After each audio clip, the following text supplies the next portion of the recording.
ধ্বংসস্তূপে আটকে আছে প্রতিবন্ধী সন্তান, মায়ের বুক ফাটা আর্তনাদ। ট্রিলিয়নিয়ারের মর্যাদা হারালেন ইলন মাস্ক, নেমে গেলেন বিলিয়নিয়ারে। প্রেমিকের সঙ্গে ক্যাফেতে বসে বাগদত্তাকে হত্যার ছক কষেন তরুণী। প্রতি বছর কেন একই সময় খুলে দেওয়া হয় তিস্তা ব্যারাজ? মাত্র 39 সেকেন্ডে ধ্বংসস্তূপ হলো ভেনেজুয়েলা। দর্শক শুনছিলেন শিরোনাম, এবার জানাবো বিস্তারিত। অসুস্থ মাকে বাঁচাতে গিয়ে চোখের সামনে ভবনের ধ্বংসস্তূপে নিজের একমাত্র প্রতিবন্ধী সন্তানকে হারিয়েছেন এক মা। টনটন ভারী কংক্রিটের নিচে আটকে থাকা আদরের সন্তানকে ফিরে পেতে ধ্বংসস্তূপের বাইরে চলছে সেই মায়ের বুক ফাটা আর্তনাদ আর ঈশ্বরের কাছে অবিরাম প্রার্থনা।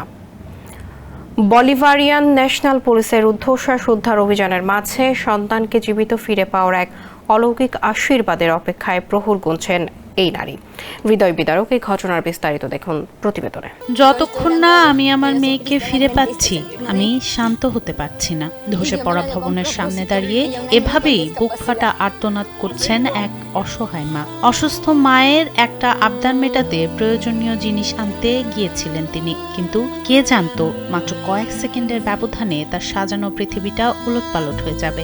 যখন হঠাৎ করেই চারপাশ কাঁপতে শুরু করলো, তিনি তখন নিচে নামছিলেন। নিজের অসুস্থ মা এবং বিল্ডিংটিকে শক্ত করে ধরে তিনি প্রাণে বাঁচলেও চোখের পলকে তার একমাত্র মেয়েটি আটকে পড়ে টনকে টন ভারী কংক্রিটের নিচে। নিজের মাকে বাঁচতে গিয়ে তিনি আজ হারিয়ে ফেলেছেন নিজের কলিজার টুকরোকে। একপাশে চলছে বলিভারিয়ান ন্যাশনাল পুলিশের রুদ্ধশ্বাস অভিযান, আর অন্য পাশে বুক ফাটা আর্তনাদ নিয়ে দাঁড়িয়ে আছেন আলেকজান্ড্রা পেড্রেরো। নিজে এসে সাহায্য চাওয়ার মতো অবস্থাতেও ছিলেন না তিনি। অন্যের সাহায্যে তাকে এই ঘটনাস্থলে আসতে হয়েছে। সেভেন্থ ডে অ্যাডভেন্টিস্ট চার্চের অনুসারী আলেকজান্ড্রা বিশ্বাস করেন এই একমাত্র মেয়েটি ঈশ্বরের দেয়া এক অলৌকিক উপহার। আজ সেই অলৌকিক আশীর্বাদকে অক্ষত অবস্থায় ফিরে পেতে পরিবার সহ ধ্বংসস্তূপের সামনে দাঁড়িয়ে কেবলই প্রার্থনা আর আর্তনাদ করছেন এই দুর্ভাগা মা। মাত্র 12 দিনের ব্যবধানে বিশ্বের প্রথম ট্রিলিয়নিয়ারের রাজকীয় সিংহাসন থেকে ছিটকে পড়লেন ইলন মাস্ক। স্পেস এক্সের ঐতিহাসিক আইপিওর পর সম্পদের পাহাড় গড়ে ইতিহাস গড়েছিলেন তিনি। বিশ্বজুড়ে শেয়ার বাজারে আকস্মিক ধস আর প্রযুক্তি খাতের অস্থিরতায় মুহূর্তেই বাষ্পীভূত হয়ে গেছে তার আকাশচুম্বী সম্পদ। ফের বিলিয়নিয়ারের কাতারে নেমে আসলেও এখনও বিশ্বের শীর্ষ ধনীর মুকুট কিন্তু তারই দখলে। মাস্কের সম্পদের এই নাটকীয় উত্থান পতন নিয়ে বিস্তারিত থাকছে আমাদের প্রতিবেদনে। 12 দিনে $1 ট্রিলিয়ন মালিক। অবিশ্বাস্য মনে হলেও এটি ছিল বাস্তবতা। কিন্তু সেই রাজকীয় সিংহাসন থেকে ছিটকে পড়তে ইলন মাস্কের সময় লাগলো মাত্র 12 দিন। মুহূর্তের ব্যবধানে যেন বাষ্পীভূত হলো আকাশচুম্বী সম্পদ। এমনটাই জানা গেছে দ্য গার্ডিয়ানের প্রতিবেদনে। শেয়ার বাজারের এই নাটকীয় ধস কি নিছকই দুর্ঘটনা, নাকি বিশ্ব অর্থনীতির জন্য কোনো অশনি সংকেত? প্রশ্ন উঠছে, এই অস্থির বাজারের মাস্ক কি আবারও ফিরতে পারবেন সেই ট্রিলিয়নারদের এলিট ক্লাবে?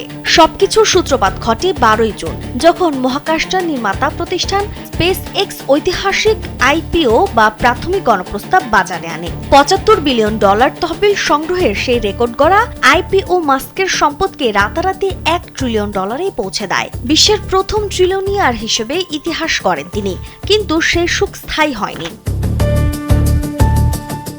চলতি সপ্তাহে বিশ্বজুড়ে শেয়ার বাজারে ভয়াবহ ধস নামে।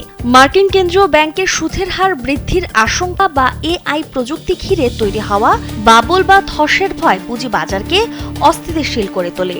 গুগল ও স্যামসাং এর মতো প্রযুক্তি জায়ান্টদের শেয়ারের দরের সাথে মাস্কের স্পেস এক্স ও টেসলার শেয়ারেও ব্যাপক পতন ঘটে।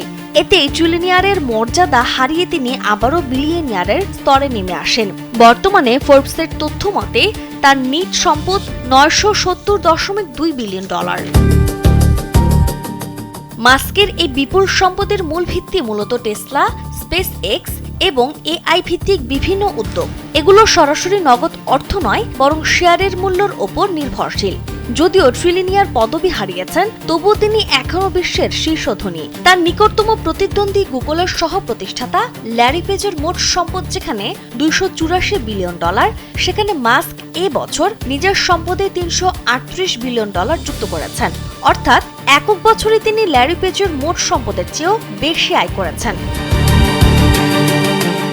শেয়ার বাজারের এই উত্থান পতন স্বাভাবিক হলেও মাস্কের এই বিশাল সম্পদের ওঠানামা বিশ্ব বাজারের অস্থিরতাকে স্পষ্ট করে দেয়। তবে টেসলা বা স্পেস এক্সের শেয়ারের দাম আবার বাড়লে মাস্কের আবারও ট্রিলিয়নিয়ার হওয়ার সম্ভাবনাও থাকবে। প্রযুক্তি দুনিয়ার এই রাজা এখন কোন দিকে মোড় নেন সেটি এখন দেখার বিষয়।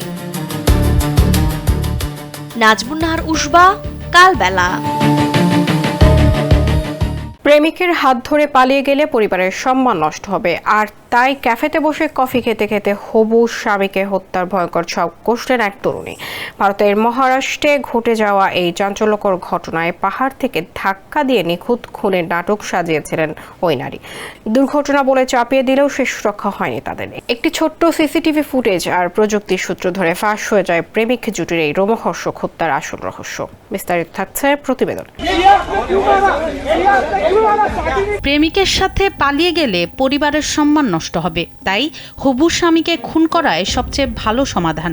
একজন মানুষের চিন্তা কতটা ভয়ঙ্কর হলে সে এমন সমাধান বেছে নিতে পারে, ঠিক এই কাজটি করেছেন ভারতের মহারাষ্ট্রের সিয়া গোয়াল। ক্যাফেতে বসে প্রেমিক চেতন চৌধুরীর সাথে কফি খেতে খেতে যিনি চূড়ান্ত করেছিলেন নিজের হবু স্বামীকে হত্যার নকশা। কিন্তু সিসিটিভির একটি ছোট্ট ফুটেজ ফাঁস করে দিল এই খুনি জুটির আসল চেহারা। এমনটাই জানা গেল ভারতীয় সংবাদ মাধ্যম এনডিটিভির প্রতিবেদনে। প্রতিবেদন অনুযায়ী পুনের এক ধনাঢ্য রিয়েল এস্টেট ব্যবসায়ী পরিবারের ছেলে কেতন আগারওয়ালের সাথে গত ফেব্রুয়ারিতে বাগদান হয় সিয়ার। আগামী নভেম্বরে ধুমধাম করে বিয়ের প্রস্তুতিও চলছিল, কিন্তু সিয়ার মনে তখন অন্য হিসাব। গত দীপাবলির এক পার্টিতে পরিচয় হওয়া চেতন বাবুলাল চৌধুরীর প্রেমে মজেছিলেন তিনি। গেল 7 মাসে তাদের মধ্যে কথা হয়েছে 2004 বার, যার মোট সময়কাল প্রায় 238 ঘন্টা। বিয়ের আগে প্রি ওয়েডিং ফটোশুটের জন্য তাদের বালি যাওয়ার কথা ছিল, কিন্তু সুকৌশলে কেতনের পাসপোর্টটি গায়েব করে দেয়া হয় যাতে হত্যার পরিকল্পনা সাজানোর আরও সময় পাওয়া যায়। এরপর গত 31 মে কেতনকে সমুদ্র পৃষ্ঠ থেকে 3300 ফুট উঁচুতে অবস্থিত লোহাগড় দুর্গে নিয়ে যান সিয়া। 14 জুন আবারও সেখানে গিয়ে কেতনকে পাহাড়ের কিনারা থেকে ধাক্কা দেন তিনি। সেবার ঝোপ আঁকড়ে কেতন বেঁচে গেলে সিয়া সাপ দেখার মিথ্যা নাটক সাজিয়ে নিজেকে রক্ষাকর্তা প্রমাণ করেন। অবশেষে 18 জুন সকালে এক ক্যাফেতে বসে প্রেমিকের সাথে খুনের চূড়ান্ত ছক আঁকেন সিয়া। বিকেলে বাগদত্তা কেতনকে নিয়ে আবার দুর্গে ওঠেন তিনি। পেছনে হুডি ও হেডসেট পরে ছদ্মবেশে অনুসরণ করতে থাকেন চেতন। ট্রেকিং এর সময় হাতের ইশারায় যোগাযোগ চলছিল দুজনের। সুযোগ বুঝে সিয়া ও চেতন পেছন থেকে ধাক্কা দিয়ে কেতনকে ফেলে দেন গভীর খাদে। ঘটনার পর সিয়া একে দুর্ঘটনা বলে চালিয়ে সামাজিক যোগাযোগ মাধ্যমে শোক প্রকাশ করলেও পুলিশের চোখ ফাঁকি দেয়া যায়নি। 33 ডিগ্রি সেলসিয়াস গরমে চেতনের হুডি পরে থাকা এবং সিসিটিভি ফুটেজে সিয়ার পেছনে তাকানোর সাথে সাথে চেতনের বসে পড়ার দৃশ্য পুলিশের সন্দেহ বাড়িয়ে দেয়। প্রযুক্তিগত তদন্তে দুজনের মেলামেশা ও কল রেকর্ড সামনে আসতে গ্রেপ্তার করা হয় সিয়া ও চেতনকে। ওয়ান বাউন্ডারির বাইরে গিয়ে সাজানো এই নিখুঁত খুনের নাটক শেষ পর্যন্ত সিসিটিভি ক্যামেরায় ধরা পড়ে কারাগারে শেষ হলো। সনম সিদ্দিকী, কালবেলা। উজান থেকে নেমে আসা পাহাড়ি ঢলের প্রচণ্ড চাপ সামলাতে তিস্তা ব্যারেজের 44টি গেটই খুলে দিয়েছে বাংলাদেশ। এর ফলে তিস্তা সহ উত্তরাঞ্চলের নদ নদীর পানি দ্রুত বেড়ে নীলফামারী, লালমনিরহাট, রংপুর বেশ কয়েকটি জেলায় তৈরি হচ্ছে বন্যার শঙ্কা। কিন্তু প্রশ্ন হলো, প্রতি বছর বর্ষা মৌসুম এলেই কেন ভারতের গজলডোবা ব্যারেজ থেকে ধেয়ে আসা বিপুল পরিমাণ পানিতে ভাসতে হয় ভাটির দেশ বাংলাদেশকে? উজানের পানির এই চাপ এবং দেশের নদীগুলোর নাব্য সংকট কিভাবে উত্তরের বন্যা পরিস্থিতিকে আরও ঝুঁকিপূর্ণ করে তুলছে? বিস্তারিত থাকছে প্রতিবেদনে। উজান থেকে নেমে আসা পাহাড়ি ঢল ও অতিরিক্ত পানির চাপ সামাল দিতে তিস্তা ব্যারেজের 44টি গেট খুলে দিয়েছে বাংলাদেশ। এর ফলে তিস্তা নদী সহ উত্তরাঞ্চলের বিভিন্ন নদ নদীর পানি দ্রুত বাড়তে শুরু করেছে। নীলফামারী, লালমনিরহাট, রংপুর সহ কয়েকটি জেলায় বন্যার সংখ্যা তৈরি হওয়ায় নদীর তীরবর্তী নিম্নাঞ্চলের মানুষকে সতর্ক থাকতে বলা হয়েছে। এমনটাই খবর বিবিসি বাংলার। এখন প্রশ্ন উঠতে পারে, প্রতি বছর বর্ষা মৌসুম এলেই কেন তিস্তা ব্যারেজের গেট খুলে দেওয়া হয়? এর পেছনে রয়েছে উজানের পানি প্রবাহ ও আন্তঃসীমান্ত নদী ব্যবস্থাপনার বাস্তবতা। তিস্তা নদীর উজানে ভারতের গজলডোবা ব্যারেজে পানির চাপ বেড়ে গেলে সেখানে গেট খুলে দেওয়া হয়। তখন বিপুল পরিমাণ পানি ভাটির দেশ বাংলাদেশে প্রবেশ করে। সেই অতিরিক্ত পানি নিয়ন্ত্রণ এবং ব্যারেজের নিরাপত্তা নিশ্চিত করতেই বাংলাদেশকেও তিস্তা ব্যারেজের সব গেট খুলে দিতে হয়। এবারও একই পরিস্থিতির সৃষ্টি হয়েছে। ভারতের উজান থেকে নেমে আসা পানির ঢলের কারণে তিস্তার পানি দ্রুত বৃদ্ধি পেয়েছে। বন্যা পূর্বাভাস ও সতর্কীকরণ কেন্দ্র জানিয়েছে তিস্তা নদীর কয়েকটি পয়েন্টে পানি বিপদসীমার খুব কাছাকাছি অবস্থান করছে। বিশেষজ্ঞরা বলছেন, বাংলাদেশে বর্ষাকালে বন্যার নতুন কোনো ঘটনা নয়, তবে সাম্প্রতিক বছরগুলোতে উজানের বাঁধ ও ব্যারাজ ব্যবস্থাপনার কারণে আকস্মিক বন্যার ঝুঁকি বেড়েছে। ভাটির দেশ হওয়ায় ভারত, নেপাল কিংবা মিয়ানমারের নদীগুলোর অতিরিক্ত পানি শেষ পর্যন্ত বাংলাদেশের উপর দিয়েই বঙ্গোপসাগরে নেমে আসে। নদী গবেষকরা মনে করেন, শুধু উজানের পানি নয়, দেশের অভ্যন্তরেও নদীর নাব্যতা কমে যাওয়া, দখল ভরাট এবং নিয়মিত ড্রেজিং না হওয়াও বন্যার ঝুঁকি বাড়াচ্ছে। নদীর পানি ধারণ ক্ষমতা কমে যাওয়ায় অতিরিক্ত পানি দ্রুত ছড়িয়ে পড়ে আশেপাশের এলাকায়। এবার বন্যার ঝুঁকি কতটা সে বিষয়ে বন্যা পূর্বাভাস ও সতর্কীকরণ কেন্দ্র বলছে, আগামী কয়েকদিনে বড় ধরনের অতি ভারী বৃষ্টিপাতের সম্ভাবনা কম থাকায় পরিস্থিতি আপাতত স্থিতিশীল থাকতে পারে। তবে 3 দিনের পর বৃষ্টি বাড়লে নদ নদীর পানিও বৃদ্ধি পেতে পারে। সেক্ষেত্রে আগামী 1 সপ্তাহ থেকে 10 দিনের মধ্যে দেশের কিছু এলাকায় বন্যা পরিস্থিতি তৈরি হওয়ার আশঙ্কা রয়েছে। বিশেষজ্ঞদের মতে, প্রতি বছর একই ধরনের পরিস্থিতি মোকাবেলায় শুধু তাৎক্ষণিক পদক্ষেপ যথেষ্ট নয়। আন্তঃসীমান্ত নদীগুলোর পানি প্রবাহ, বন্যা পূর্বাভাস এবং তথ্য আদান প্রদানের ক্ষেত্রে বাংলাদেশ ও ভারতের মধ্যে আরও কার্যকর সমন্বয় প্রয়োজন। কারণ প্রতি বর্ষায় উজানের ঢাল নামার সঙ্গে সঙ্গে নতুন করে সামনে আসে এক পুরনো প্রশ্ন: বন্যার জন্য কতটা প্রস্তুত বাংলাদেশের মানুষ? ফারিন রহমান প্রীতি, কালবেলা। 1 মিনিটেরও কম সময়, মাত্র 39 সেকেন্ডের ব্যবধানের পরপর দুটি শক্তিশালী ভূমিকম্পের আঘাতে তাসের ঘরের মতো ভেঙে পড়েছে ভেনেজুয়েলা। 7.2 এবং 7.5 মাত্রার ভয়াবহ এই জোড়া কম্পনের মুহূর্তে ধ্বংসস্তূপে পরিণত হয়েছে দেশটির বিস্তীর্ণ এলাকা। মার্কিন ভূতাত্ত্বিক জরিপ সংস্থা USGS আশঙ্কা করছে, এই প্রলয়ঙ্করী দুর্যোগে প্রাণহানির সংখ্যা 1 লাখ ছাড়িয়ে যেতে পারে। বিদ্যুৎ ও যোগাযোগ ব্যবস্থা বিচ্ছিন্ন থাকায় চরম ব্যাহত হচ্ছে উদ্ধার কাজ। সেই সঙ্গে জারি করা হয়েছে সুনামির সতর্কতা। ধ্বংসস্তূপের নিচে আটকে পড়া মানুষদের বাঁচার আকুতি আর স্বজনহারাদের আর্তনাদের চারিদিকে এখন এক হৃদয় বিদারক পরিস্থিতি তৈরি হয়েছে। বিস্তারিত আমাদের প্রতিবেদনে। ঘড়ির কাঁটায় পার হয়নি 1 মিনিটও, মাত্র 39 সেকেন্ড। এই অল্প সময়ে দুটি শক্তিশালী ভূমিকম্পের আঘাতে ধ্বংসস্তূপে পরিণত হয়েছে পুরো ভেনেজুয়েলার একটি বড় অংশ।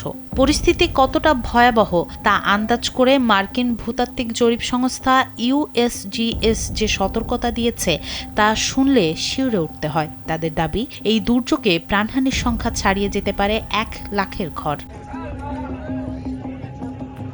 সংবাদ মাধ্যম BBC জানিয়েছে, স্থানীয় সময় বুধবার সন্ধ্যায় কারাকাস থেকে 20 কিলোমিটার দূরে কারাবোবো রাজ্যে প্রথম আঘাত হানে 7.2 মাত্রার ভূমিকম্প। এর ঠিক 39 সেকেন্ড পর ধেয়ে আসে আরও ভয়াবহ 7.5 মাত্রার দ্বিতীয় কম্পন। মাত্র 1 মিনিটেরও কম সময়ে পুরো দেশের চিত্র বদলে যায়।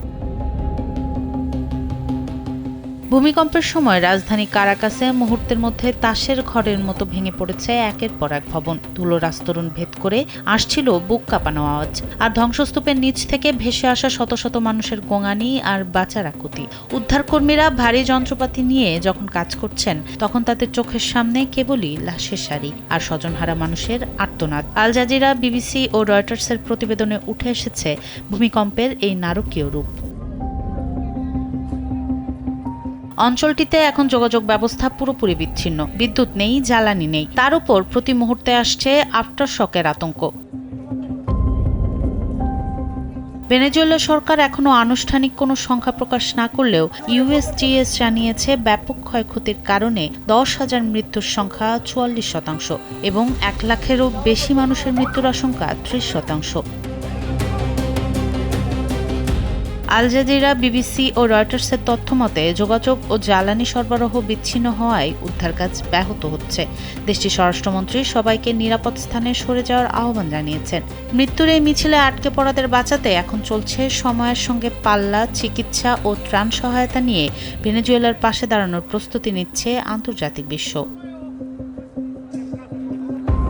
ভূমিকম্পের পর ভেনেজুয়েলা, আরুবা ও বোনেয়ারের জন্য সুনামি সতর্কতা জারি করা হয়েছে, এমনটাই খবর রয়টার্সের। এদিকে প্রতিবেশী কলম্বিয়ার রাজধানী বোগোতাতেও ভূমিকম্পের কম্পন অনুভূত হয়েছে। সেখানেও সতর্কতামূলক ব্যবস্থা হিসেবে কিছু বাসিন্দাকে ভবন থেকে বের করে নিরাপদ স্থানে সরিয়ে নেওয়া হয়।